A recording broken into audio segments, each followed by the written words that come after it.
Good morning and welcome to Politics and Business Television. This is where politics meets business and the real issues take center stage. Today we are going to examine two stories that define the state of the nation. The first one is Atiku, Obi and Kwankoso meets August 18 to discuss alliance against Tinubu. And again, the second topic is the damage done by um, Madam Jingil Sani, Sheikh Yahya Sheikh Sani Yahya Jingir. Sani, I beg your pardon, on the Muslim religion and, of course, the entire Ummah of northern Nigeria. Of recent, we've seen so many talks about meetings and alliances, collapsing of political structures, gearing towards the 2027 general election. But there have been talks going around, of course, that there's every possibility that the three political bigwigs will come together. Now we are looking at a possible meeting with Makinde, Atiku, of course, P2B and Kwankoso come August 18 in a bid to contest against the incumbent president, President Bola Ahmed Tinubu. And again, another very worrisome situation of a very notable and prominent cleric, Sheikh Jingle, who also spoke very against in Nigeria.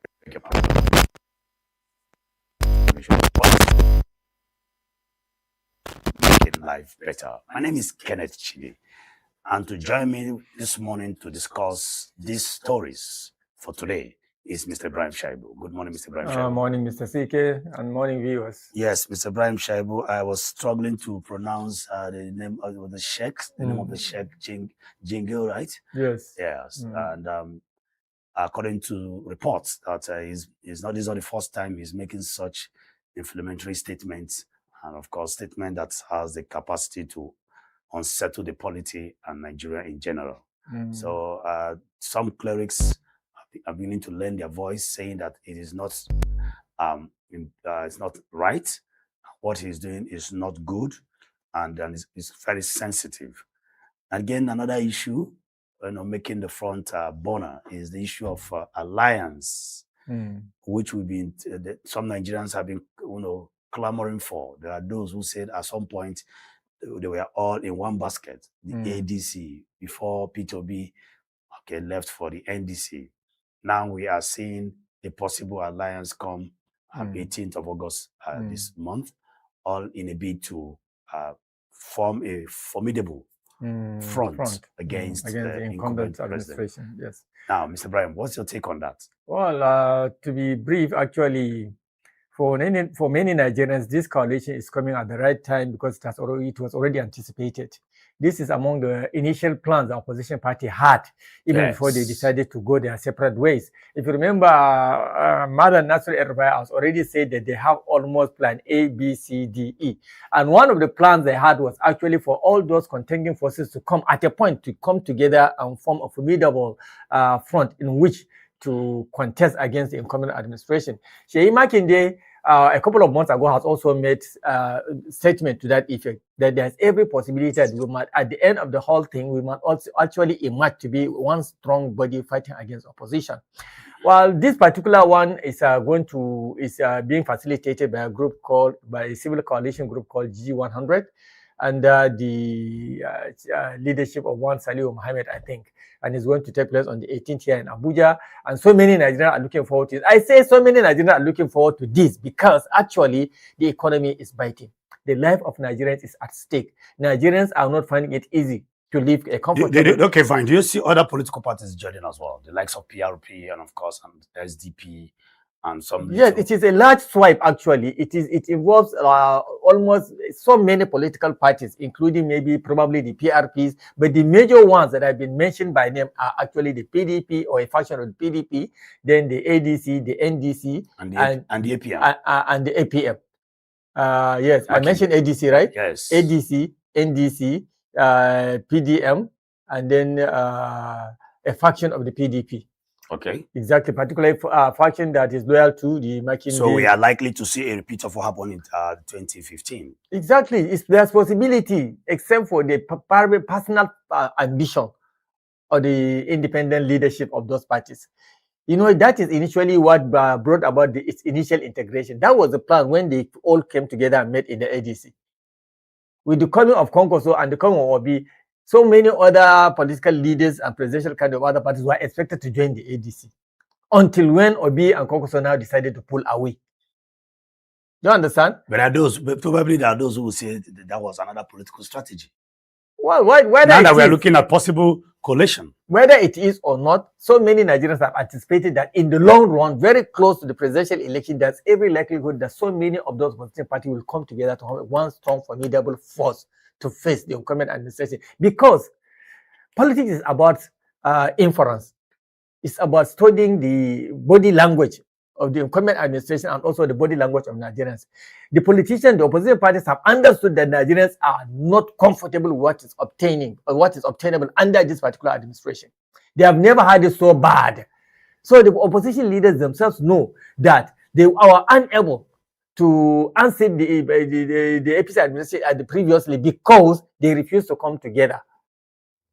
Do you understand? If they had come together at around not even yet in 2023, they will have actually defeated the incumbent political party. Okay. So they did not want to repeat this mistake. Okay, maybe we would like to leave it at this. Exactly. Probably we don't want to unleash the entire. And regarding Yahya Jinger and his utterances, there's no. I think clergies and religious leaders are also Nigerians. You have right to become a Christian, you have right to become a Muslim, and you have right to be political, even as a clergy. Because I remember there are also Christians, clergies that were making statements that Christians should only elect Christians. I remember in 2011, Paul Adefarasin, the leader of one church, House of the Rock or something like that, he clearly made such statements. And then also there are other religious leaders. But what is unacceptable to Nigeria is for you to come out to be making references that we should come and do Muslim ticket. And then let's show a certain group of people that we are the majority. This is stupid, this is uncalled for, and this is barbaric as far as I'm concerned. You are right as a religious scholar to say, yes, I'm a Muslim and I prefer to choose a Muslim candidate. There's nothing wrong in that. You are right as a Christian clergy to say, yes, I'm a Christian and I can only elect a Christian leader. You are right to do that. But you have no right at all to come and tell Nigerians, to come and tell your followers that we should only do Muslim ticket, so that we should show the Christian or a certain group that we are more in number. I think this is very immature. Mr. Brian, and this has a tendency of throwing the country into turmoil. I think, Mr. Brian, I think one of the concerns here is the issue of yes, in the time past, we've seen pastors and clergymen saying things like that, but I think Nigerians are tired of such statements. Of course. We are tired, of course. They should just be like any other Nigerian. Just like I said yesterday, that the issue in Nigeria now, it cuts across board. Yes. Regardless of whatever divide you belong to now. It is the reality, the stark reality there is staring at us at the face. So now it's high time we stood up and, of course, confront. Regardless of our religion. We have a common enemy now. Hunger and poverty. Exactly. Even sickness is now coming into the this factors doesn't doesn't differentiate between religion. Doesn't even recognize any. And beside that, are we the only country that is multi-religious? No. Almost every country in the world is multi-religious. There are countries that are 50% Christian, 50% Muslim. There are countries that are 30% Christian, 30% Muslim, 30% Jews. There are even countries that are not Christian and not Muslim that have various kinds of religion, and they are living peacefully. You can never hear them mention religion when they are coming to discuss their political affairs, except Nigeria and probably India. These are the only two countries that you will always hear religion being played in their body politics. Afghanistan? Have you ever had any religious crisis in Afghanistan? Afghanistan are almost 90-something% Muslim, almost 98% Muslims. Oh, correct. Do you understand? But India, there are always crises between Christian, Hindus, and Muslims. In fact, there are places that as a Muslim, you are not even allowed to come and vote, cast your vote in India. So this is just Nigeria and India thing. And I can't understand why. And this country very soon are going to be the second and the most populous nations on this earth, because we are almost now bypassing, coming very close to China. Soon we'll be the third or the second largest, most densely populated country in this world. And if we cannot take care of our religious differences and tribal differences, we may end up killing ourselves. Okay. And with people like this, talking like this, that's why I stop referring to him as Sheikh Jingir. I will be calling him Sani Haya Jingir directly, because it's irreligious.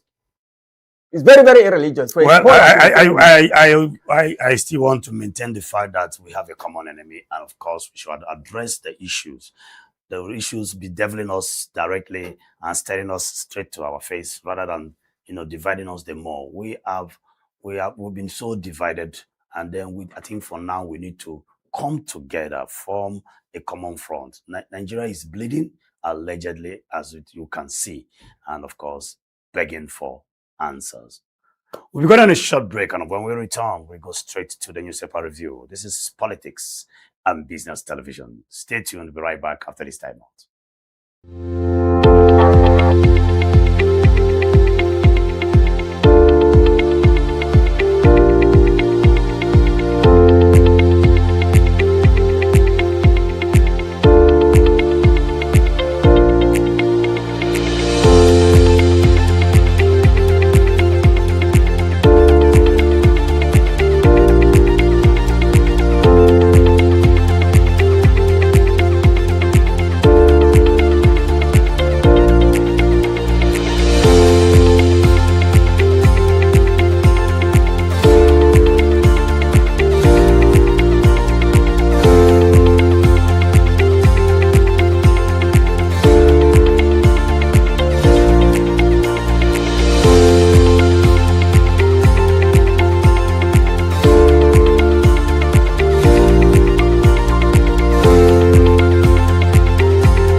Welcome back to Politics and Business Television here in the nation's capital, Abuja.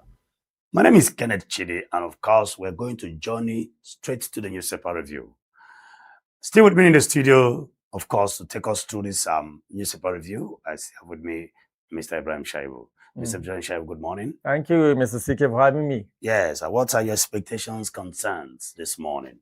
Well, this G100 civil society organization that is trying to bring together the opposition party. I think I expect to see some papers carrying this, possibly this, and then we still want to see the update of this Adeyemi versus okay, the ghost has refused to rest. Exactly.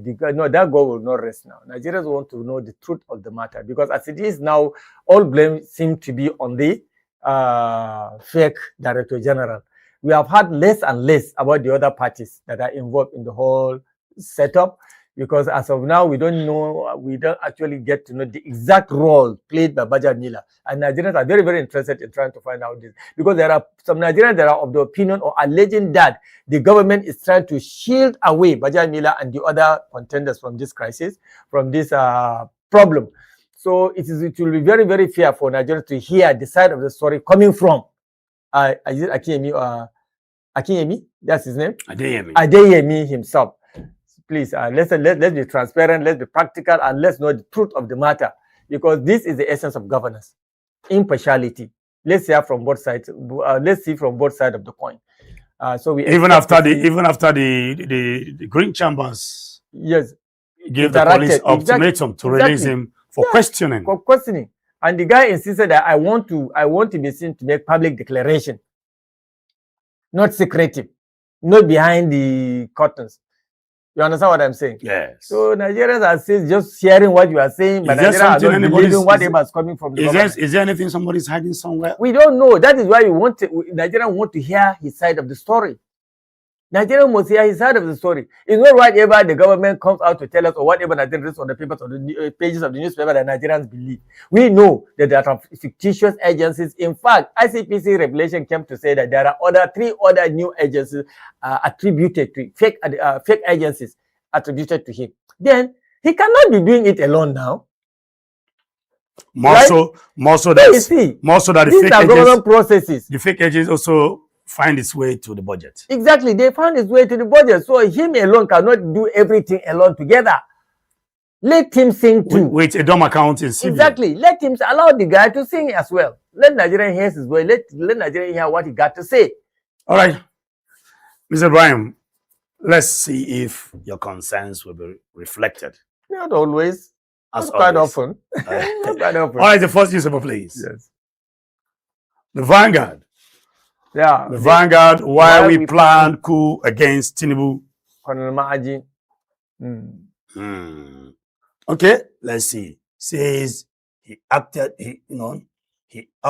act of patriotism. Please, can you zoom the rider, please? Can you zoom it so that we read the riders below the headline? Okay, says he acted out of patriotism, frustration with Nigeria. We can't react now. Case still in court. DHQ. Why we planned coup against Tinubu, Colonel March. Okay. So let's go up the paper. NAFCON shame. More reasons Tinubu should act fast on football.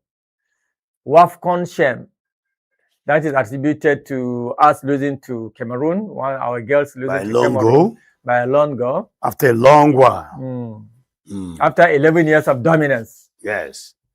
So finally, our neck's been broken by Cameroon. Delta Federal Road, gridlock, anguish as farmers motorists grom. Babangida Disu Osoba. Headline, Vanguard's 40-year chronology launch. Yes, down the paper, please. There's another interesting headline, I guess. 2027, Atiku, Obi, Duke's alliance exercise in futility, Tinubu's men say. Atiku, Obi, Duke's alliance exercise in futility, Tinubu's men say. Dukes is the presidential candidate of the PRP. Yes. Yeah. So let's see the riders will campaign with facts. Secretary to the Government of the Federation. Atiku, Abi, Kwankoso, Makinde meet August 18. Seek to unite against Tinubu. We are disposed to opposition uniting. Atiku, Makinde, and NDC. We are disposed to opposition uniting. Atiku, Makinde, and NDC. Methodist Church to federal government. Nigerians not feeling impact of increased allocation. Methodist Church to federal government. Nigerians not feeling impact of increased allocation. Burkina Faso, Mali, Niger alliance slams Tinubu over insecurity remarks. Burkina Faso, Mali, Niger alliance slams Tinubu over insecurity remarks. Okay. The Tinubu's men saying that Obi Kwankoso Duke's alliance exercise in futility. Well, there are those who will say this is just a statement of the mind game that is being played here. But let's see, 18th of August will be one of those deciders in Nigeria. Look at another annoying statement there, annoying headline there. Yes. I don't know what is happening to Nigerians, honestly. Visa applications from Nigeria to South Africa double despite xenophobic attack. What are these people doing? Are they okay? What? Are they okay? Your guess is as good as mine. All right, next newspaper, no, please. They should go. Look, if they had to leave, why to South Africa? I think, much as I know, I heard that Lesotho, a country sharing boundaries, bordering together with South Africa, has also opened their doors to Nigerians to come in. Battle for Osun, hots up. The Nation, battle for Osun, hots up. Wike, I don't need campaign DG job to deliver Tinubu in Rivers, FCT. I don't need campaign DG. You know, Wike is backing, Wike is screaming, bragging, you know, becoming more vociferous, as the case may be. And he's saying he doesn't need DG job to deliver Tinubu in Rivers and FCT. Okay. EU to send observers mission for 2027 elections. Well, there are those who will say we've been having observers from EU, and what happened? I thought initially they even declined to Yes. the observer status. That was last. Why are they now coming to say that they are coming? As long as I'm concerned, the EU observers have not added any value to our election. They will still go ahead and do what we want to do. What was the report of the EU last election? No, you see, sometimes they do. It is quiet whenever it happens to go on the same pattern with their wishes and aspirations. Wow. Do you understand? Yes, but that's another angle to that. Exactly. Anytime they see that the election is going contrary to their plans, you will see action now. This is when you see they will begin to bring sanctions and all these things and say they do not recognize election. You understand this kind of yes. thing? Anytime you hear them keeping quiet, it is based on the report sent by all these observers. You understand? Okay, let's go down the newspaper, please. Next newspaper, please. Nigerian Tribune. Yes. NLC women demand free peaceful poll in Osun. The Nigerian Labour Congress and women demand free peaceful poll in Osun. Adeleke's wife leads women warn against indiscriminate arrest, harassment. NLC advises against intimidation of workers, pensioners. NSDC deploys, is it 10,000? 10,210 personnel, tactical units. IPAC cautions against manipulation of election. Atiku, Mark, Attribution, rally voters for ADC candidates. These politicians are trying to make the Osun issue as a what do you call it? Do or die affair. By all means, Adeleke want to remain in power. By all means, the opposition, now APC is the opposition in Osun. The opposition also, by all means, want to make sure that it snatch power out of Adeleke, out of our Accord party. Makinde is saying, I want to be a godfather to my successor. Makinde, I won't be a godfather to my successor. Okay, customs dismantles 3.24 billion smuggling talks or rings in Southwest. Okay. Is it Lassa fever or Lassa fear cases? I think there's a typo error there. They said Lassa fear. All right, another very troublesome, worrisome radar here. We have apprehension over looming food crisis. Mr. Brian, food crisis. Yes, because the food basket of the country can no longer go to farm. That is the north. So what do you expect? Farmers can't access farmlands in Sokoto, Benue. You see, mostly it's northern state because that's where the foods come from. I beg, zoom in, let's see. Okay. You have to take it up. Farmers can't access farmland in Kebbi, Sokoto, Benue, Plateau, others. Insecurity pushes farmers into poverty, worsening food production, says IMF or what? No, MBF. MBF, what is MBF?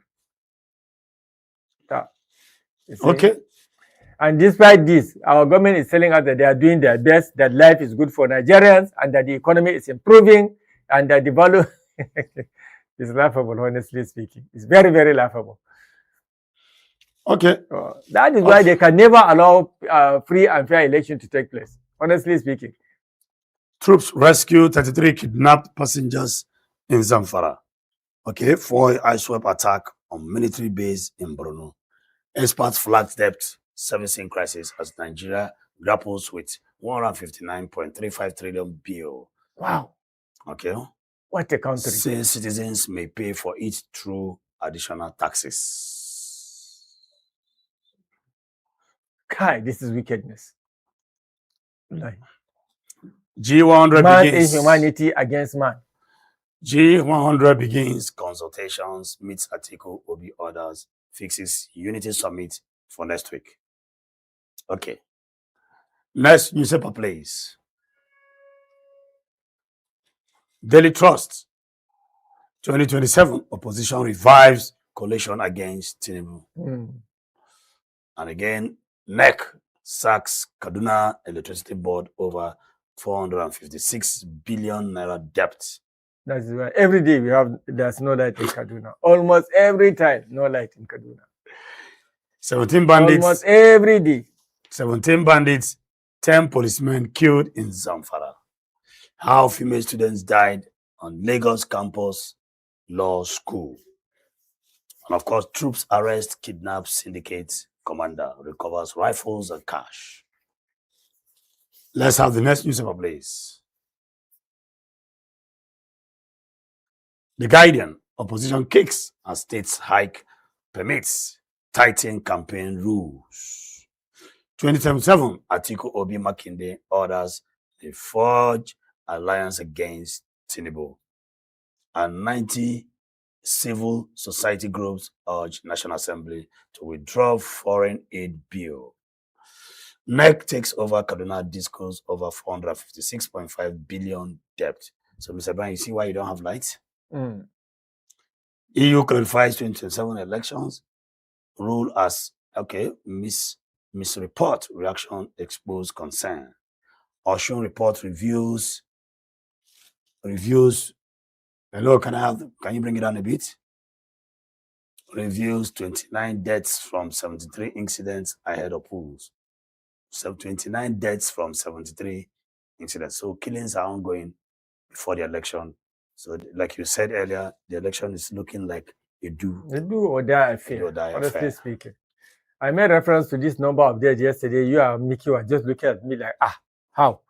I told you that there are about 29 deaths. In fact, I said just 9 yesterday. So reviews 29 deaths from 73 incidents ahead of polls. And most of those deaths people loyal to the Accord Party. I'm telling you. So you can see how enormous the problem is in your show. Either party want to make sure that it holds on to the reins of power by hook or by crook. Because it happens to be the only state in the Southwest that's not being controlled by the ruling party. I think so. Yes, this. Yes. So they want to make it be online also. A complete package. Well, let's see how that plays out. The election will be on by Saturday. By Saturday? Yes. 18th. And by Sunday, Monday, we should be here getting to know the results. All right, the next newspaper, please. The Punch. Sensitive material, Osun election. Sensitive materials alak Oshobo. 30,000 core members mobilized. Yes, can you zoom you should be zooming the riders, particularly whenever there's a rider underneath the headline. Yes. Soldiers guard Osun INEC office as 25,300 security personnel deployed for poll. I told you. Is the state going, are they going for war? I don't know. Just another state election? I tell a case wide lead protests against alleged arrest and violence. Civil society organization others raise fears over INEC's new result system. Magu go fit day. Huh? This new era INEC. Wallahi, people do not trust INEC at all. The trust deficit is so backward, so low. Honestly. I personally, I don't trust INEC. Many Nigerians do not trust INEC. I don't trust INEC at all. I don't. Many do not. 7 state FCT borrowed 355 billion naira in 3 months. 7 states FCT borrowed 355 billion naira in 3 months. So, Mr. That's Brian, interesting. Me and you living in Abuja, we have borrowed money. Yes, they're not me and you. There are some people who claim to be representing you and I. Okay. So pretend to be representing us, but it's not really us. Can you go down the newspaper, please? It doesn't impact your life in any way. It doesn't impact on the life of any other Nigerian in any way except their own lives. So now them go answer when they reach yonder. You understand? Nigerians will not be collectively ask this question.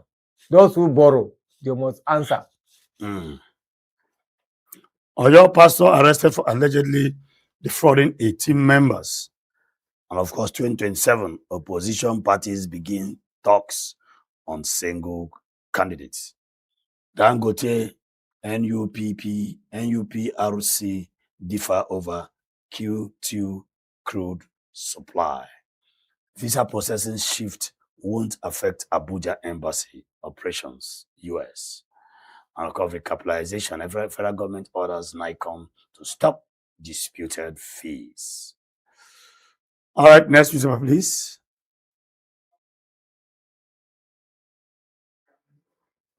And of course, we have Punch Sport Extra. Time for change. Magudu, okay, hints at rotation after Nadoze errors. We gave everything, says keeper. Okay. Well, sad exit there for the Super Falcons.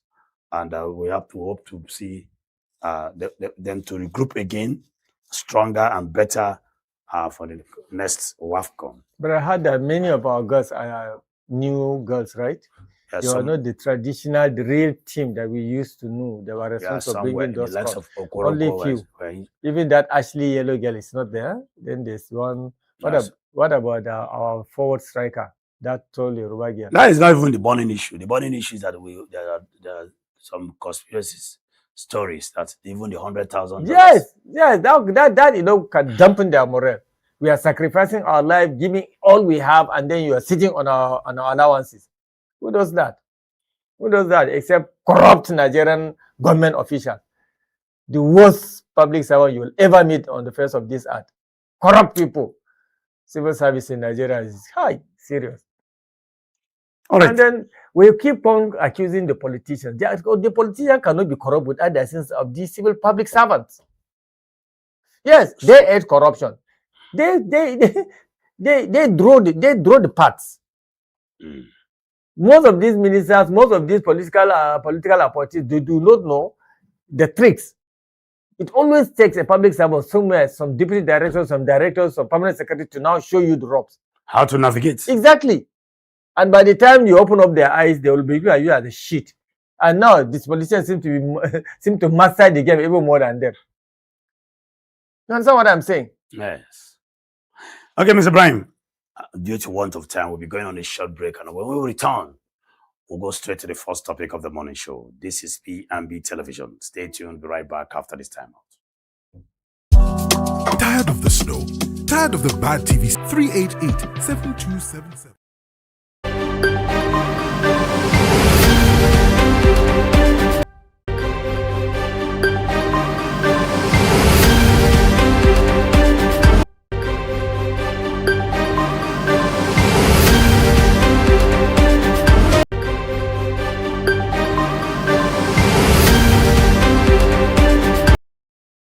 Welcome back to the morning show. This is where politics meets business, and of course, real issues take center stage. This morning, we're going to discuss a very interesting topic. Makinde, Atiku, and Peter Obi meet to form, or rather discuss the way forward come 2027 general election. There have been talks ongoing that 18th of August, these political bigwigs will form an alliance, and of course, most probably chart a common political front. Joining me this morning to discuss this interesting topic is Madam Mickey and, of course, Mr. Ibrahim Shaibu. Good morning, Madam Mickey and Mr. Ibrahim Shaibu. Good morning. Good morning. Good morning. This is where is it? Mickey meets CK meets meets Mr. Ibrahim. All right. Lovely weather. Good topic. We're all set to go. Yes, set to go. Now let's see. Right. Before now, we had Atiku, Peter Obi, and of course Kwankoso, the rest of them in one party called the ADC. After so many legal battles, front and back, in and out of courts, the likes of Peter Obi woke up one morning with, of course, Kwankoso and decided to form, or to rather to go and join the NDC. Then we also want to also look at a statement by former governor of Kaduna State and Nasir El-Rufai, stating that We have plan A, B, C, and D. And then shortly after that, we are hearing that there could be a possible alliance come August 18, 2026. Madam Mickey, are Nigerians likely going to see all these political giants coming together? Seeing them coming together, yes. Seeing an alliance, maybe, yes.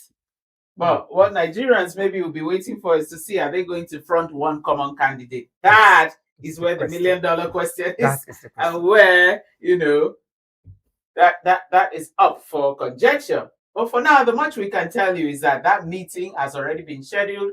All the people, all the parties involved have all accepted. So we have chairmen of these 6 political parties. We have presidential candidates of the parties. We have vice presidential candidates, all in consonance to be present physically at the meeting, which is scheduled to take place in Abuja, location unknown for now, but at least we know the city is Abuja this time and not Ibadan, where the first one took place. We also know that it is an outcome of what the organizers, who are called the G100.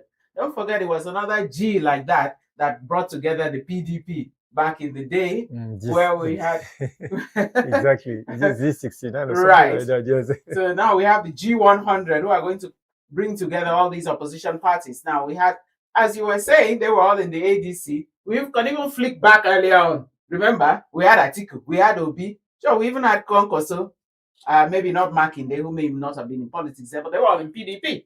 So it has been a long ride to arrive at this point, and we don't know what the outcome will be. Is it that they're all going to collapse into one party? Like we say, the secret, the answer is actually inside Kaduna prison. So for those of us who are outside the prison, we will just have to wait and see. What do you mean by Kaduna prison, if I may ask? I mean, Malam Nasir El Rufai. Okay. Mr. Brian, Kaduna prison, and again, the possible coalition. The big brain they love to keep behind bars. You see, we are Nigerians, particularly those Nigerians that are already, that have had enough with what is happening on what they are seeing on ground, what they are witnessing happening in the country, have been anticipating this. In fact, the ADC in itself was initially meant to be a coalition. That is why when the Atiku came in first, then slightly some months later, Peter Obi joined, and then Kwankoso finally joined. You understand? So don't forget the current chairman of PRP joined at that initial stage as well. Exactly. PRP was also part of the team. Exactly. So like Mickey said, it's not actually them coming together that is anything, because we know that there's a possibility of them coming together. But for them agreeing on who, each one of them has a very strong ambition of becoming the president. And they did not want to let go of that ambition. That is the key problem, actually. But we hope, in the interest not of themselves personally, but in the interest of Nigerians this time around, they will see reason to agree for one of them to emerge as a single candidate. Unless that is done, they realize by themselves that one single political opposition party cannot unseat the incumbent. They knew about it. Because whether we like it or not, why we decide to keep silent or not about our political issues in this country, we know that religion and tribe play a very critical role in this country. Do you understand? We may seek not to say it, we may seek not to downplay it. It's a silent code. Exactly. Whether said or unsaid, whether shown or unshowed, it plays a very important role in our body politics. You understand? So of all these candidates, we know that there are, when they are on themselves, there are possibilities that may not record the required amount of vote from other regions. You understand? Yes. When there's a Peter Obi contesting, I cannot see an Atiku getting the required number of votes from the southeast for him to be able to become president. And so I hope you understand what I'm saying. Exactly. So it applies to all the other presidential candidates. But when they can come together, I know they can send shivers onto the ruling party. So I think they have no other alternative than them agreeing to contest. At this point in time, it doesn't matter who. Whether it is the Obi, whether it's the Atiku, whether it is even the Donald Duke, it doesn't matter. So what you're saying, let's agree. Anybody other than the current president? that is the aim. that is the objective. I think I have the objectives here. They said the objective of the unity is that the objective is to build a unified front, iron out power sharing or single candidate modalities, and prevent the vote splitting that hindered the opposition during the previous votes. This is the objective. Do you understand? Once they go their own way, do you see the incumbent ruling party folding their hands to watch this happen? But this is what they call in chess. There's a particular strategy they call towards the end. They call, is it checkmate? No, Queen's Gambit or King's Gambit. Yes. It will confuse the opposition entirely, honestly speaking. But it will not confuse the opposition, though. It was probably going to confuse the ruling party. I mean, the ruling party, is that what I mean? The incumbent. Already they are making statements that it is an exercise in futility. Exactly. He knows. They have already anticipated this happening. That is why the president in his, I'm not referring to the president or the government. The president by his words says, I can fight them to the last. He knows that this is going to happen. He's a strategist also. He has been in politics for a long time. He's a godfather. He has anticipated that himself. That is why there have been problems all over the opposition party previously before now.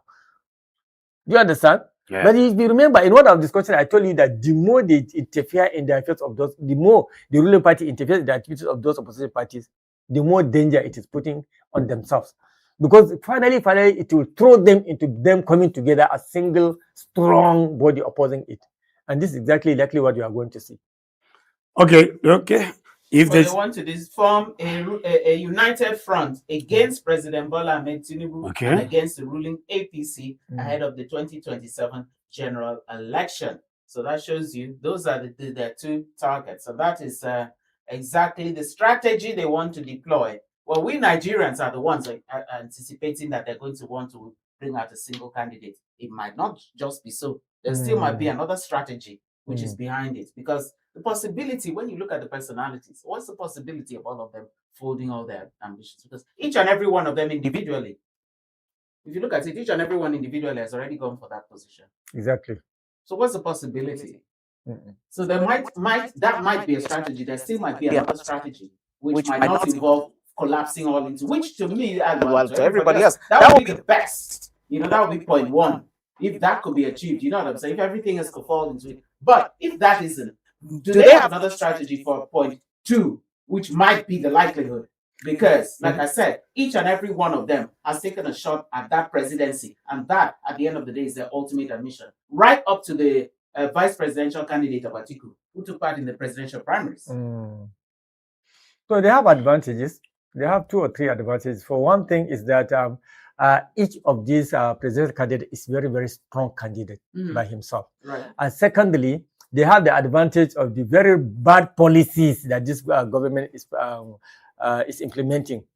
So it has bad feelings among Nigerians. Poverty is there, insecurity is there. You understand? Very low purchasing power is there. Do you understand? So many things. Infrastructural development is there. Apart from the road that I see being erected here and there, I don't see any other big infrastructural development taking place across states. And then the fact that electorate across states know that huge amount of monies have been given their governors, and those governors are eating those monies. I mean eating it, because they are not using it to better the life of the citizens. All these things is making the angry. There are those who argue with you that are some state governors also, aiding their citizens by doing mass weddings. We have the likes of Kano. You are looking for my trouble. You just want to make me angry. It is in your tradition always to provoke me. Why are you mentioning mass marriage as something productive to extent? Why will you decide to mention this? It will trickle down to the GDP. So to me, as far as I'm concerned, let them hear it's stupidity. It's misplaced priority. Very, very lazy person and very, very lazy girl, you bring them together and then give them money and then marry them together. So they will give birth to a boy. Why will you even? The money is for the wedding. Sorry, for the wedding, not for the marriage. It's for the wedding. Sorry, it's for the wedding. Your marriage now, you sabi. They will go and give birth. They will procreate, and then tomorrow you will see more almagrins on the road. But that is human capital. That is human capital development. You want to provoke me? It's deliberate. There are those who will say that is human capital. It's not at all. Please. It's not at all. This is human under development.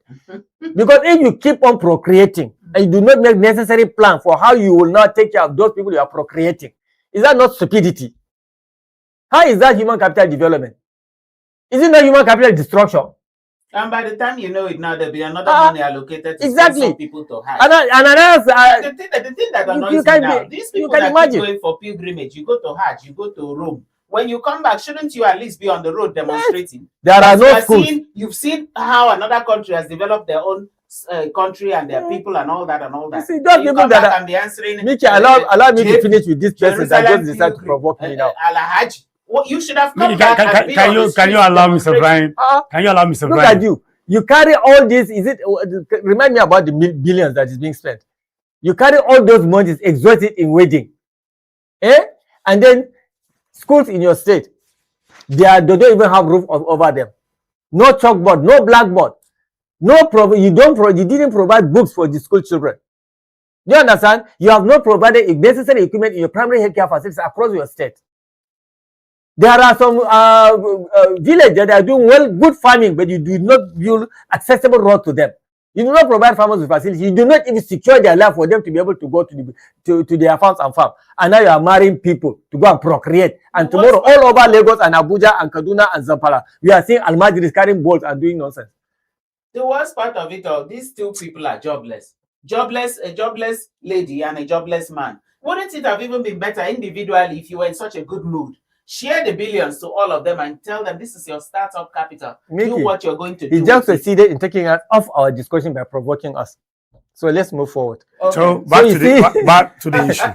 Okay. Now, what do you think Nigerians should be expecting? Are you saying that, do you see Nigerians reacting positively to this collection, accepting it in good faith, and of course, do you see it generating some form of excitement in the atmosphere? Of course. If that happens. The Yes. NDC is a huge party. It's a very, very big party. The ADC is also a very, very big party. They have strong, loyal followers. And what do you call them? Loyalists. This is what you call them. They have strong loyalists. So if these three parties come together, plus the PRPs from the other party, is it PDM or HPD? APM. APM. And then we're also having, PD. they said that they're also having PDP and SDP. Exactly. And even civil society organizations are welcome to the meeting. Yes, but the most important thing is them to have that, what you have is that structured, like they put it, provide a structured platform for opposition leaders to negotiate terms of cooperation. You understand? Now, what that has done for them is made it very, very, very open. For instance, now, if for whatever reason, let's just pick from one person, like Sheyi Makinde, I'm just speaking arbitrarily. If Sheyi Makinde decided that, look, I think a better thing for us is for us to have this coalition, and then let me see how I'm going to do. Every single thing discussed that day will be seen through the lens of the APM. Okay, yeah, you're looking for advantage, you understand? If the other person had made that decision, but since it's now coming from this G100, that platform is there. Neutral. And all of them will now feel at home to come in and exactly. then expressly feel at home to say, this is what I would want, without it sounding like I'm trying my best to make my own advantage. You will say what you feel would be better. I will say what on a platform that's very open.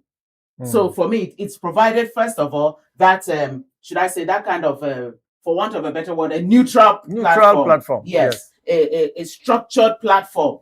It's not like not an ad hoc arrangement, and it's not skewered to balance to meet anybody. It is not tilting to one particular direction. Yes. So that alone, in itself, is also a plus, and that would also make Nigerians feel a little bit, okay, let me see, the outcome from this will be far more acceptable to all, and at the same time, a little more credible. All right. Acceptable, and of course, a little more credible. Thank you very much, Madam Mickey, and Mr. Ibrahim, thank you too. We'll be going on a short break, and when we return, the morning show still continues. This time around, we go straight to another topic for discussions. This is PMB Television. Stay tuned. We'll be right back after this break. Tired of the snow? Tired of the bad TV?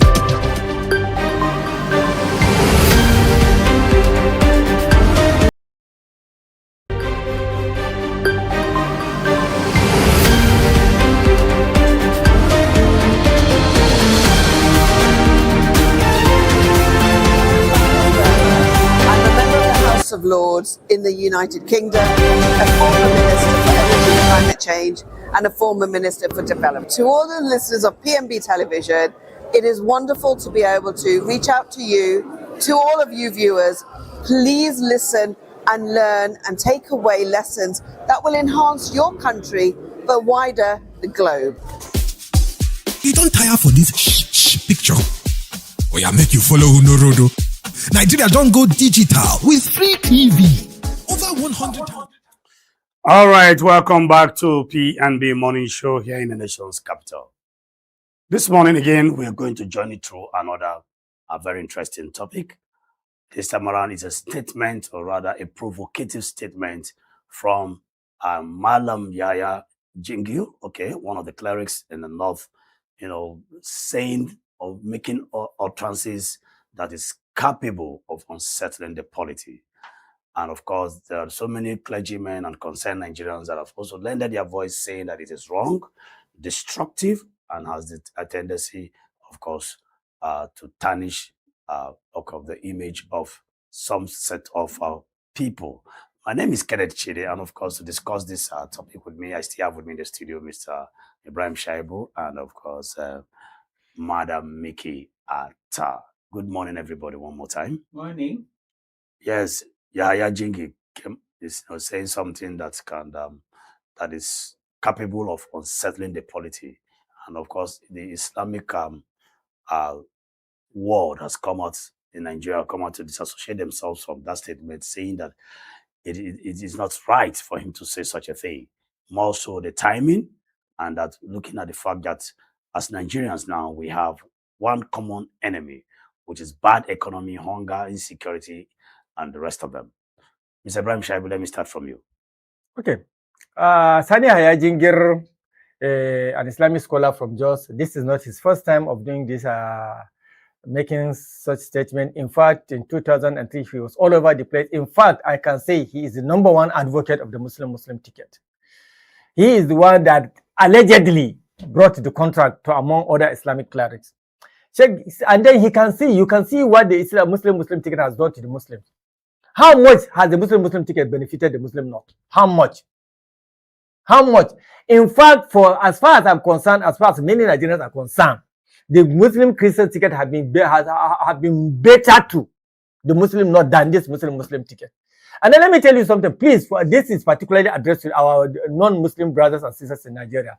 The Prophet Muhammad ﷺ clearly stated that it is better to have a non-Muslim, a truthful, honest, unbiased non-Muslim leader than a despotic but Muslim leader.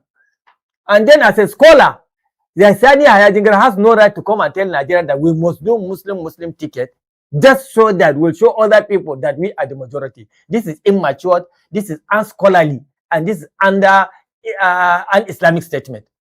Nigeria is a heterogeneous society. Every person has the right to rule Nigeria because we are not practicing Sharia law in Nigeria. Sharia as a mini law is supposed can take place instead, because I think it's even a constitutional right. But as a nation, we don't practice Sharia. So you are not in a position to tell us that our leader must be a Muslim or we must practice Muslim ticket. As a Nigerian, as a scholar, yeah, you have the right to say, yes, you are a Muslim and you prefer having a Muslim leader, because even other Christian scholars have said it before. I can remember vividly Paul Adeparasin, the overseer of the House on the Rock Church in 2011, was all over the place saying that Christian must only vote for Christian president. I remember. It is on record. I think it's recorded. I can show you here. I browsed it. Do you understand? Whatever I say, I must check before I say it. It is on record.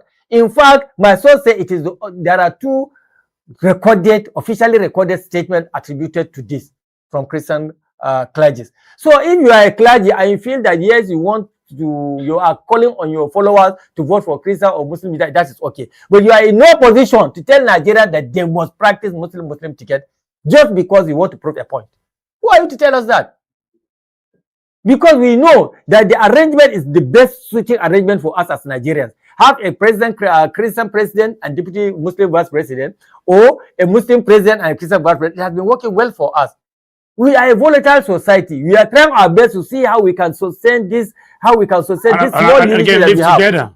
Exactly, to live together peacefully. And for you to take some contract and start going all over the place, climbing pulpit and telling us what to do, you are not in position to tell Nigerians what to do. You are wrong, and it's very, very un-Islamic, very, very immature. As a person of almost 78 to 80 years of age, even as a senior statesman, you are not supposed to utter this statement. And that is why today I'm calling you by your name, not attributing the sheikh to you. It's very, very unpleasant. It's very, very out of place, honestly speaking. It's wrong. It's very, very wrong. Okay, Madam Mickey, the damage, and of course, the image it is creating against the Northern Ummah. Well, talking about the damage, you're saying the damage Malam Yaya Jinga is doing. It is us sitting on this desk. It is maybe the Nigerians who are lamenting. We want to look specifically at what is the reception he's getting from the top. What is the reception he's getting from Asoro? Red carpet is rolled out for him. He's received in it. He's not being received like maybe a minister or maybe somebody in charge of interreligious committee. He's received by the number one citizen, and he feels at home to say this because that means that what he's saying is well received and well accepted. To me, that is where the bone of contention lies. Well, let's look at the timing now. There are those who will say, why now? That's his timing. Every time there's an electioneering season, that's the time you're going to see all these clerics being called upon, and they'll be saying exactly like I said, what Aso Rock would like to hear. They are saying what the powers that be would want to be said, but not to be said coming from them. Because I have not seen any refuter, I've not seen any rebuttal, I've not seen anybody. You will never hear, Mickey, you will, every time Sheikh Yahya Jingir is speaking, you will never hear any attempt to stop him or for the federal government to disclaim whatever he's saying. Do you understand? See, this is a person that has stopped being a cleric. He's becoming more and more a politician. Do you understand? And there are a few scholars. Let me tell you something. That's why recently, about few months. This political time. Let me even bust the bubble here. About 6 months ago, yes, there's a scholar in Zaria who was expressing his unhappiness toward what Jingiri is saying about this Muslim ticket and all that. His influence, political influence, how he's bringing politics into religion. You know, in fact, that person went out of his way to make some statement that's uncomfortable to the government. Do you know that Jingir directed that he should be stripped of his religious titles? In fact, during Ramadan, he was supposed to be posted somewhere to go and preach. They excluded his name because every year their association, they post scholars to different states to go and now preach for that particular 1 month. They excluded his name. And up to this very moment, they are not in good terms with that young man. He has already become so politicized that most of his activities have become more political than religious.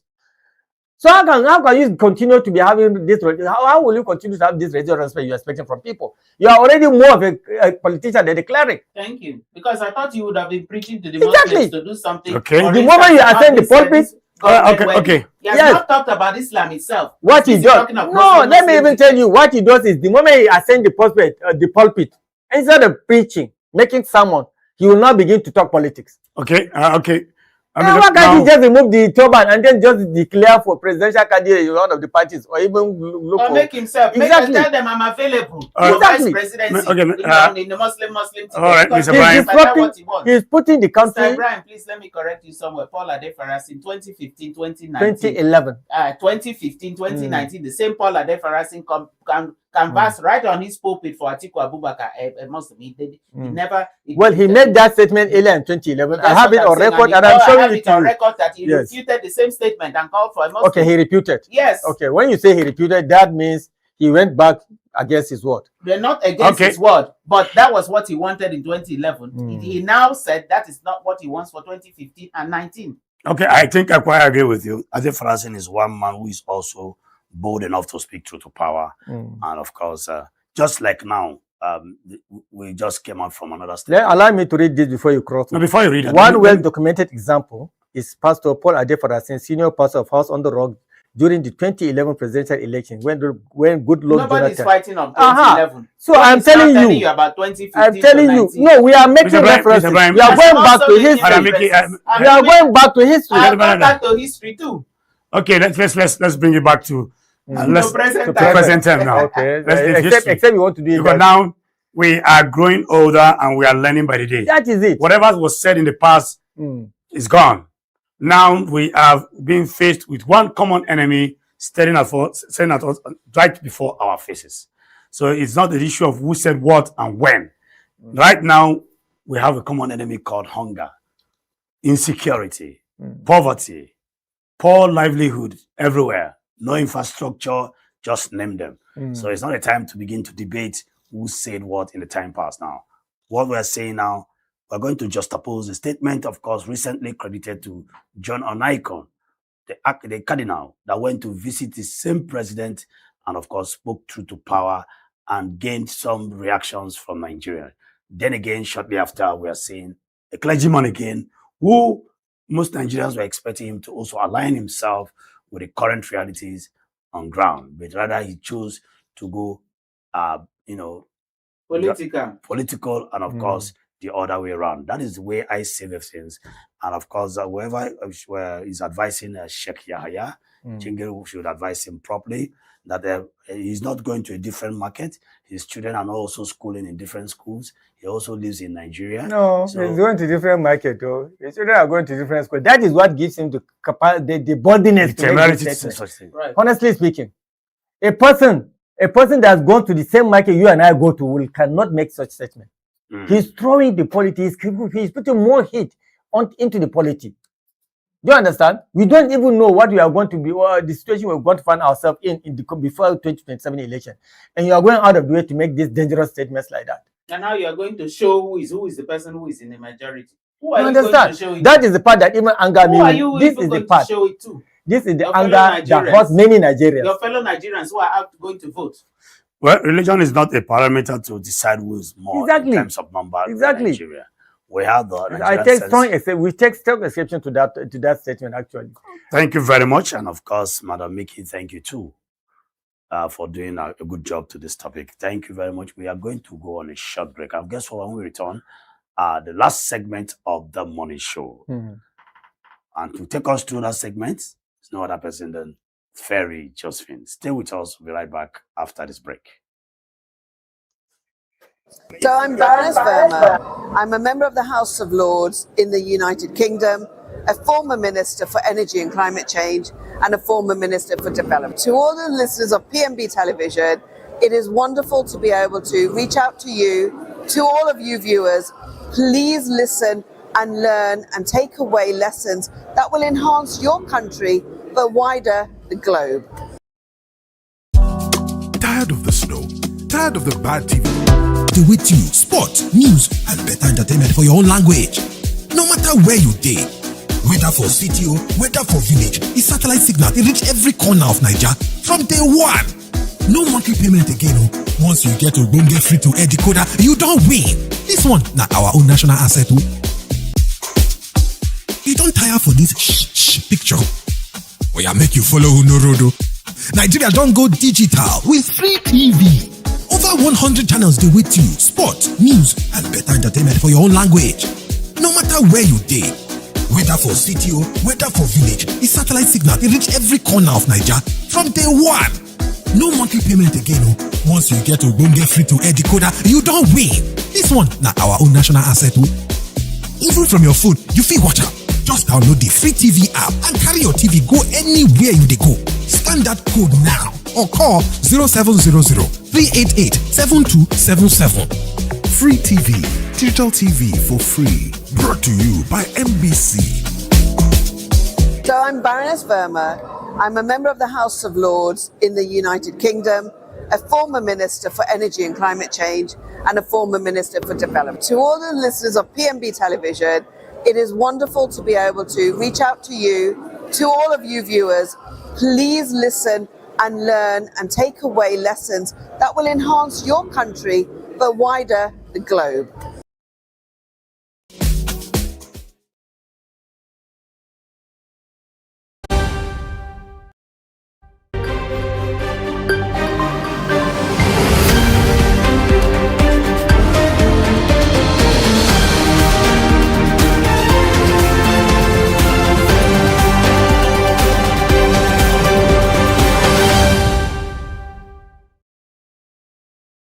All right, welcome back to the morning show here in the nation's capital, Abuja. This is the last segment of the morning show. which is what is trending. And to take us through this segment of the morning show, I have with me here Miss Ferry Josephine. Miss Ferry Josephine, good morning. Good morning, Mr. CK. Good morning, Mamiki and Mr. Ibrahim. You actually called me Mrs. And the last time I checked, the last time I checked, Mr. CK. last time I checked, I don't behave like this. Good morning, Mr. CK. That's what I said. Mr. CK. Good morning. Thank you. Yes. At some point, I was thinking I'm Mrs. Thank you. Good morning, viewers. All right. So straight, I don't know why maybe I was overhearing your conversation about, how our religious leaders are manipulating us, trying to force what they feel is right for us. Sincerely, I think that's what got to me and my mood this morning. But I wasn't like this, I promise you, this morning when I left my house. All right. Woo, good morning, viewers. To take us straight to what is trending, quite a number of videos. But then all the way from Ghana, now Frederick. Now, Frederick is I happen to know about Frederick years ago when he threw a party. You need to see the amount of dollars. They were literally like using a wheelbarrow to pack dollars. They were literally putting it, hipping it, and pushing it. That was the first time I took note of him. Now he's popularly called Abu in Ghana. He's a Ghanaian businessman, so he made people believe. But right now, the news around the social media street is that he has been picked by the US government. And he's been charged for some fraudulent activities. Let's have the video. The complete story of Abu Trika. It is the biggest, most dramatic headline shaking the entire nation. A young, prominent Ghanaian socialite and businessman known to the world for his unfathomable wealth, flashy luxury cars, and a lifestyle that left millions in awe, has just been flown out of the country under tight security. On July 9th, 2026, the United States Department of Justice and the FBI officially took custody of Frederick Kumi, popularly known as Abu Trika, extradited to the US to face a massive $8 million international fraud trial. His empire has come crashing down. But how did a young man from the central region build such a staggering fortune? And what really happened behind closed doors in his brutal court battle? Let's dive into his untold story. Long before he became the target of international federal agencies, Frederick Kumi started his journey in Swedru, located in the central region of Ghana. Known to some by his other name, Emmanuel Kojo Ba Abing, he eventually burst onto the social media scene as Abu Trika. To the public eye, Abu Trika was a young, highly successful businessman who struck gold. He wasn't shy about showing it off either. His social media platforms became a portrait of pure luxury. He lived in a stunning multi-million cedi mansion and amassed a garage filled with elite high-end exotic cars that rivaled the biggest celebrities in West Africa. He became an overnight icon of wealth and fame, with thousands of youth looking up to his seemingly untouchable mogul lifestyle. But while the internet was celebrating his wealth, international investigators were quietly building a massive case against him. According to US federal prosecutors, Abu Trika's luxury lifestyle wasn't built on standard business. They allege he was a key player in an elite, highly sophisticated international criminal network. The prosecution claims the network used advanced artificial intelligence tools to create fake internet identities, targeting unsuspecting elderly individuals across the United States in devastating romance fraud schemes. By feigning medical emergencies, travel costs, and fake investment opportunities, the network allegedly drained over $8 million from vulnerable victims. Investigators claim Abu Trika. All right. The falling of the mighty. Well, not the mighty anything. It's just one of those youthful exuberance and stupidity that we see around us. When you get to parade yourself in some versatile character, that you are a businessman on traced income, source of income, and of course, with all kinds of exotic and expensive lifestyle that will generate some form of attention to yourself. And that is what happens to, this is what I call the black mentality. You say, and look at how young he is, a small boy. Yes. Well, when did you start working? We that have been working for years, we cannot even buy that kind of car. And you see a small boy like that, look at him. What kind of visas in Africa with an economy that is not enabling enough to give you? No African country has an enabling environment so strong enough to give a small boy like this kind of health. Which country in Africa? I don't think there's anyone. So this is a clear case of course, fraud, and you can see how he has ended up in big shame. Look at the way he's being whisked away like a common criminal. And of course, this is it's not Ghana. We're talking about FBI, Federal Bureau of Investigation, that has taken their time to investigate him. And you see, the people look at ladies. I'm sure some. That's his baby mama. Or his baby mama. Yes. Some of these women just they He don't has even. a child, a son. They don't mind. What matters to them is the money, and at the end of the day, they get to you enjoy the money. So and that's his son. Okay. His son, yes. Well, Namiki, what's your take, please? I'm waiting for them to ask me. now he has been arrested. His son will not see him. Please, what's your take on this one now? For the fact that he has been brought down now, just as I said, the first time my attention was drew to him was when he threw a party, a housewarming. I think this very house, or maybe another one, but it was a housewarming. Now, you need to see the monies that were in display. I'm talking about dollars. Like, it was literally on the floor like carpet. It made the entire sitting room, the garden, it was everywhere. Dollars were flying. Yes, everywhere. That was the first time I took note of him. And then going through this comment section, you need to see young people, young men just hailing him. You see, that's the problem. That's the problem of this generation of young people. Yes, wishing they don't even ask questions. How did he come about his wealth? That is the thing. They rarely ask this question. Look at cyber trucks. They always want to become rich quick. This is it? Now. Quick money syndrome, or what?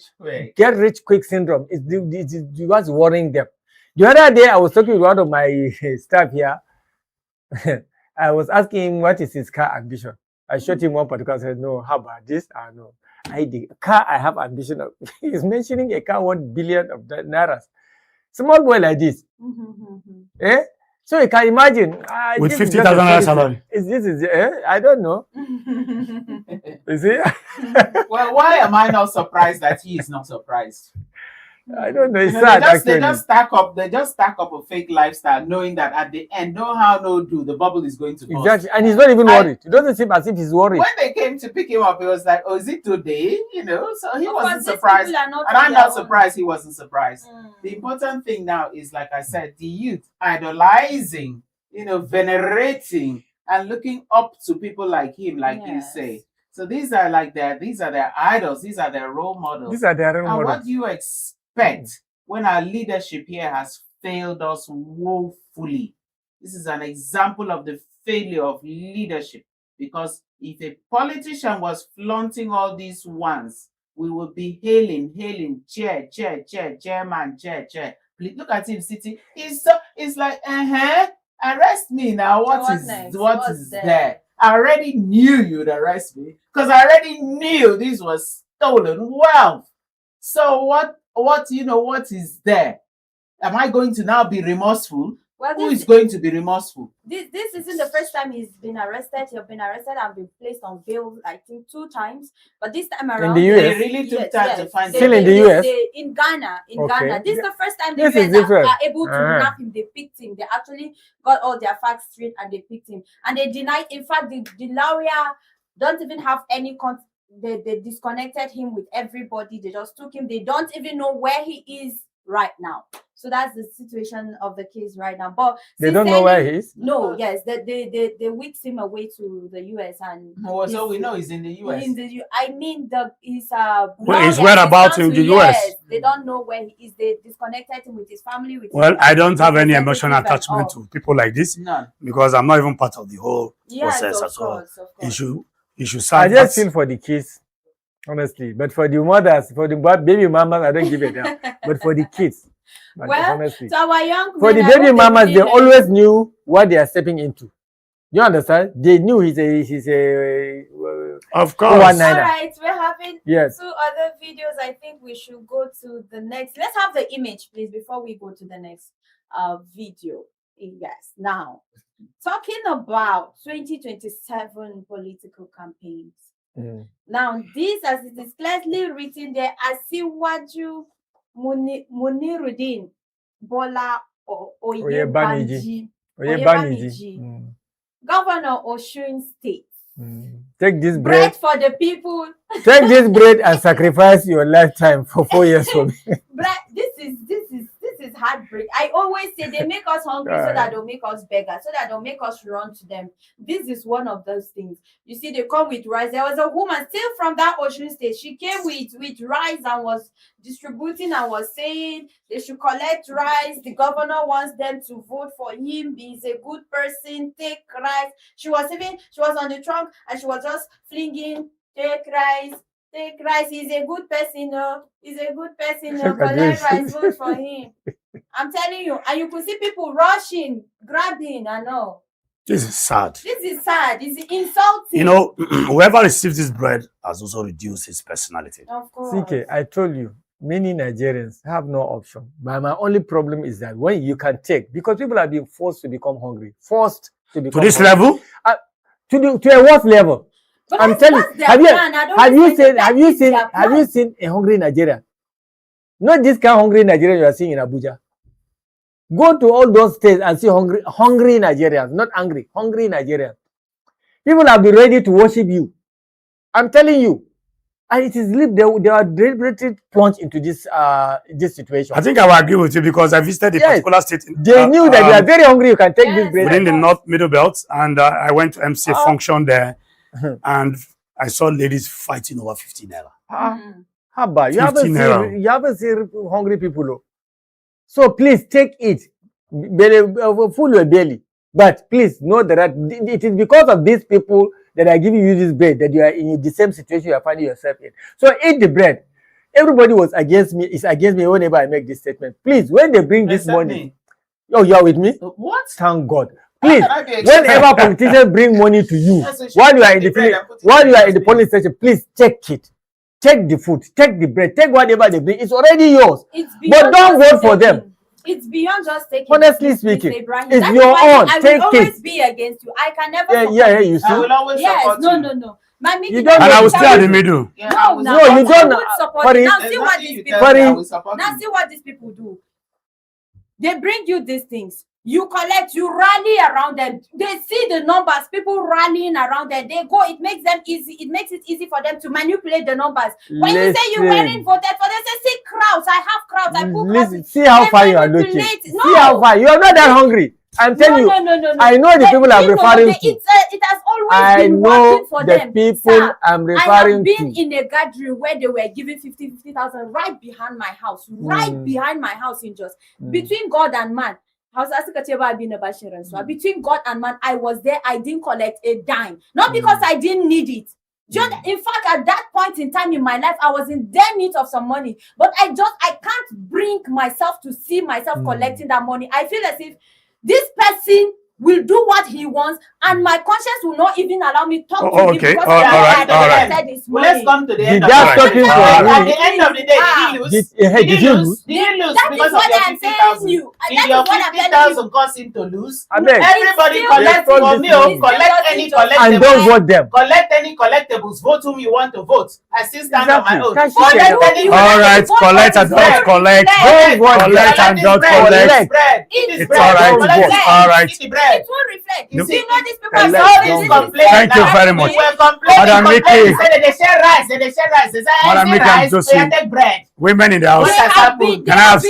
Can we have some decorum? Yes, can we have some decorum? Nobody can deceive. Can we have some decorum in the morning show? No one can deceive. Can we have some decorum in the morning show? Madam Mickey. Let me tell you what happened. Before you tell me. Yeah. Unfortunately, both of you will not even eat this bread. So why are you shouting here? No, Can you put off your mic now? Both of you. Okay. So the sad thing is that both of you will not even eat this bread. How is that the sad thing? So why?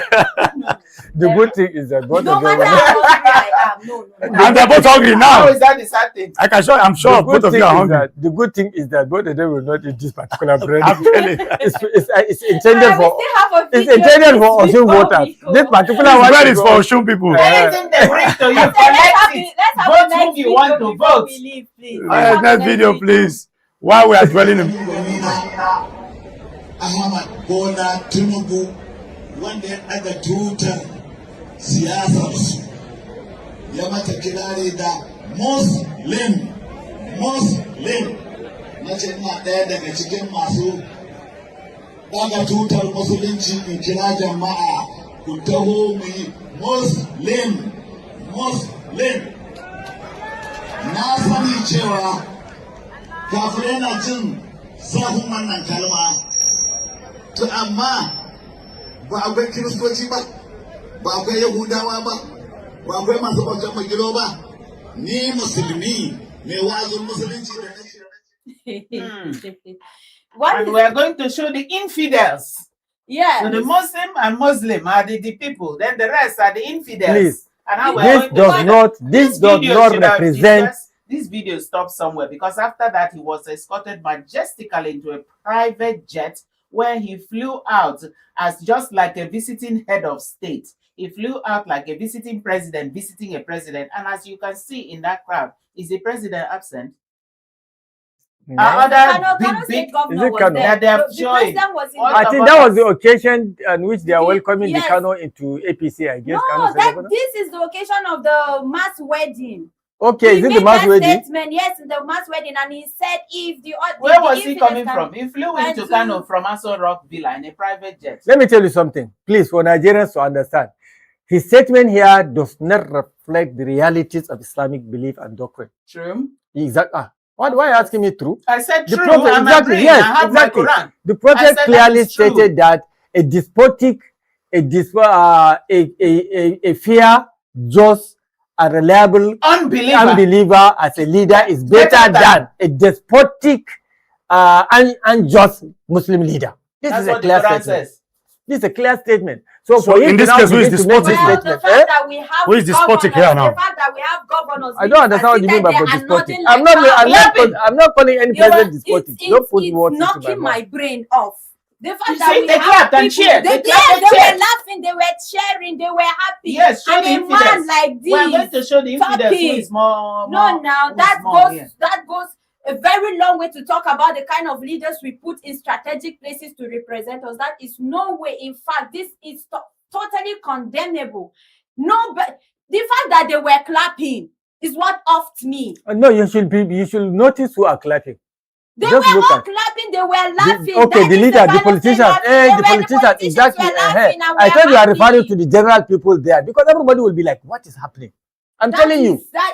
Just look at the mood of the people around, except the politicians that are paying him to do. All right, thank you. This is business. It is. Nigerians, you should know that this is a businessman talking, not a cleric. For me, this is business. All right, the sad thing there is this is business. The sad reality is that the state governor can, rally around people to gather in a very big space to, carry out such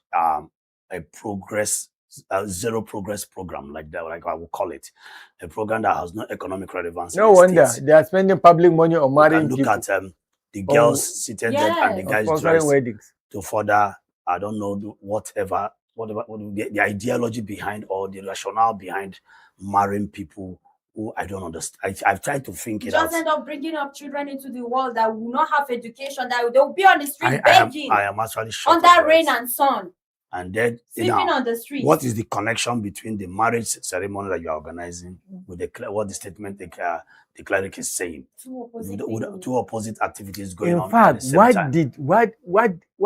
did the Muslim ticket did to the Muslim? How did they? What did we achieve out of it?